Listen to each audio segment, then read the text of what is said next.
بيان باسم الشبيبة العربية نوجه رسالة إلى أخواننا اليزيدية وإلى اليزيدية عامة، لأن لن توجد مشاكل في سنجار بين العرب وبين أخواننا اليزيدية. والمنطقة سنجار تربطنا علاقات جغرافية وعلاقات قديمة بين أجدادنا وأجدادكم.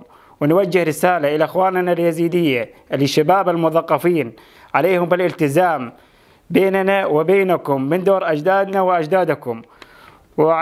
في سنجار منطقة سنجار العربية عامة، وسوف نتبقى إخوان وشعب واحد متعايش في هاي المنطقة، لأن شعب واحد وبعيدين عن المشاكل، ولازم نكون حاضرين لأي فتنة ضد هاي المكون العربي واليزيدي. وإحنا شبيبة في قرب الشمالي سنجار نوجه رسالتنا إلى أخواننا اليزيدية: سنجار ليس لليزيدية، وسنجار ليس للعرب، وسنجار ليس للإكراد، سنجار عراقية، وسنجار إلى كل العراقيين، وحق من كل واحد عراقي يدافع عن سنجار. سنجار بلد الكل. أن نشكر القوات اليبشة في سنجار إنها طفت هذا الإخماد الفتنة بين المكونين اليزيدية والعرب.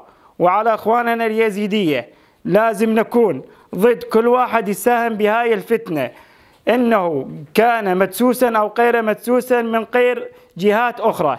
إحنا وقوات الأمنية بكافة أصنوفها لازم نكون يد بيد، بالإضافة إلى قواتنا البطلة قوات اليبشة في سنجار. فسوف لا نفتح ولا نعطي مجال لأي واحد يحاول يزرع فتنة في هاي المنطقة. وإحنا واليزيدية نبقى الشعب واحد متعايش، ونبقى علاقات قديمة، ونبقى من حقنا ومن حقهم نحافظ على هاي العلاقات.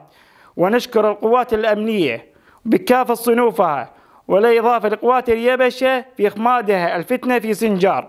وليس توجد أي مشكلة بين العرب وسنجار. بيان باسم شباب العرب عامة، والسلام عليكم. وضع سنجار وضع آمن، صار اختلافات شوية بين العرب واليزيدية، وهسه حاليا ماكو شيء، ويعني الوضع آمن إن شاء الله. وصار فتنة يعني بين العرب واليزيدية، بس إن شاء الله ماكو شيء.